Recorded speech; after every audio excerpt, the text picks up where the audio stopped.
Nearly 6 years after the release of director Hideo Kojima's Death Stranding, we finally played the sequel, Death Stranding 2, on the beach.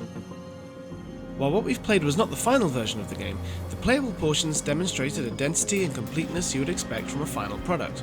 Fundamental elements such as movement, dialogue, and presentation are highly integrated, and the intention to expand upon the experience that the first game delivered, no pun intended, was evident throughout.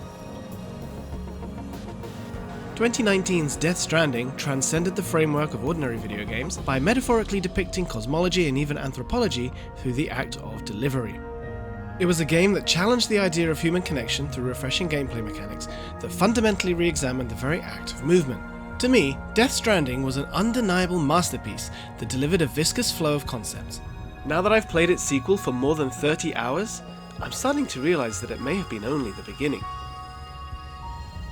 Death Stranding 2 on the beach can be seen as an attempt to take the premises of the first game to the next level. While taking the player on a journey across the border of the United States of America, its symbolic depiction of connection feels more dynamic, yet less certain than its predecessor. What questions will this new journey of legendary delivery man Sam Porter Bridges bring, and how will they be answered? In the first game, Sam reconstructed connections between people while uncovering the truth behind Death Stranding, a mysterious phenomenon that caused disconnection between cities. Through Sam's journey of delivering supplies, players experienced movement in a way video games had not offered before, while the story gradually unfolded its views on life, death, and cosmological visions. The setting of Death Stranding 2 moves from the rebuilt UCA to the Mexican border region. The photorealistic graphics that meticulously depict Mexico's desolate land are nothing short of impressive. From the texture of the dried surface to faintly rippling sand dust and rocky mountains in the distance, the game's visuals drew me in right away. Photorealistic modelling and subtle facial expressions of characters have also largely improved from the first game, and the art style creates an aesthetic that transcends mere realism, forming a powerful foundation supporting the game's surrealistic worldview and story. The part that plays in Mexico functions more or less like a tutorial, not just in terms of gameplay but also story and settings. While the first game overwhelmed players with numerous terms and settings in its early hours, Death Stranding 2 is conscious of being accessible even without prior knowledge. The game also offers a recap mode in novel style, as well as a glossary function called Corpus, showing careful consideration for players who have not played the first game, or those who did but found it too complicated.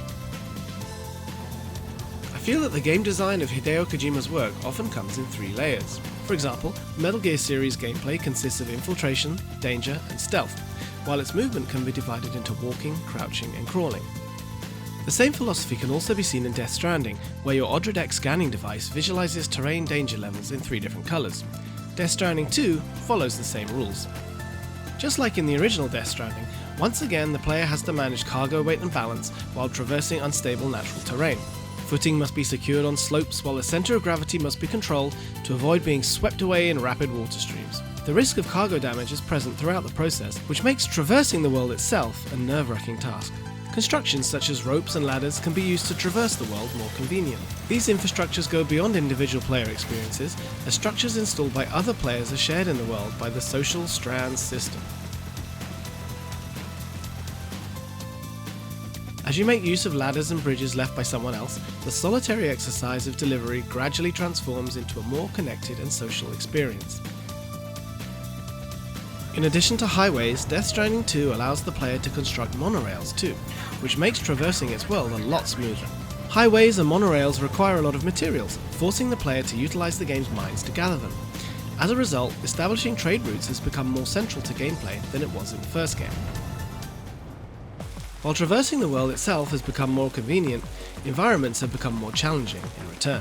The width of rivers can double due to rainfall, and natural hazards such as earthquakes and sandstorms can occur.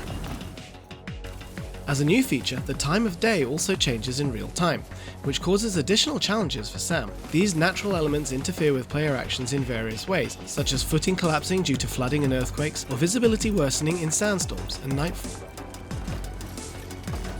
The sequel also boasts more room for customization.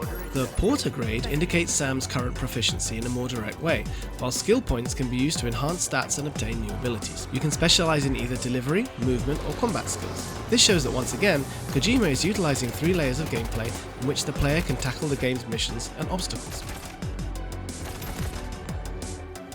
While delivery, movement and combat skills can all be customized, combat plays a greater role in Death Stranding 2.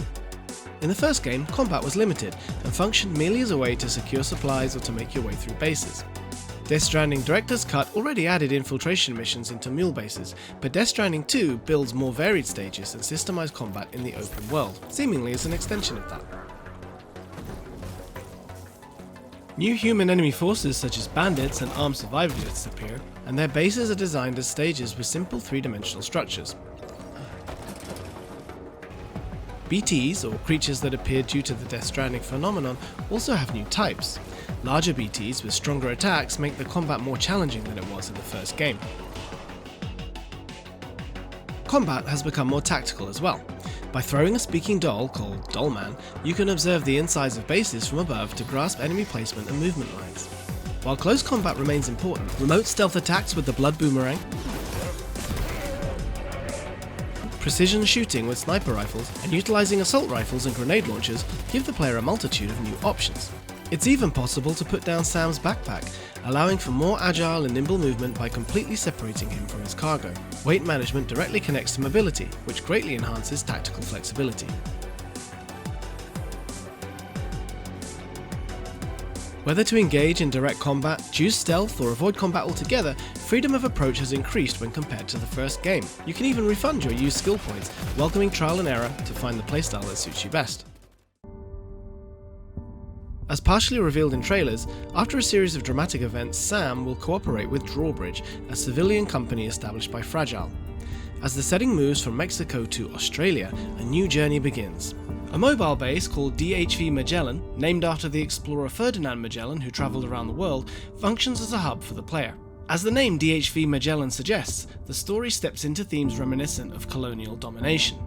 Furthermore, the rise of a private political organisation called APAC shows similarities with the PMC depicted in Metal Gear Solid 4. Since I haven't witnessed the story to its conclusion, it is too early to speculate on how these motifs will come to fruition in the full game. In Death Stranding, people were isolated and only porters traversed the dangerous outside world, which many noted seemed to foresee the COVID-19 pandemic. In Death Stranding 2, the APAC seems to resonate with recent movements of America's Doge. With such eerie points of convergence with reality, I can't help but feel that there is a significance worth noting in contemporary times regarding how connections will be redefined in Death Stranding 2. Of particular note is the presence of actor Luca Marinelli, who plays a mysterious man.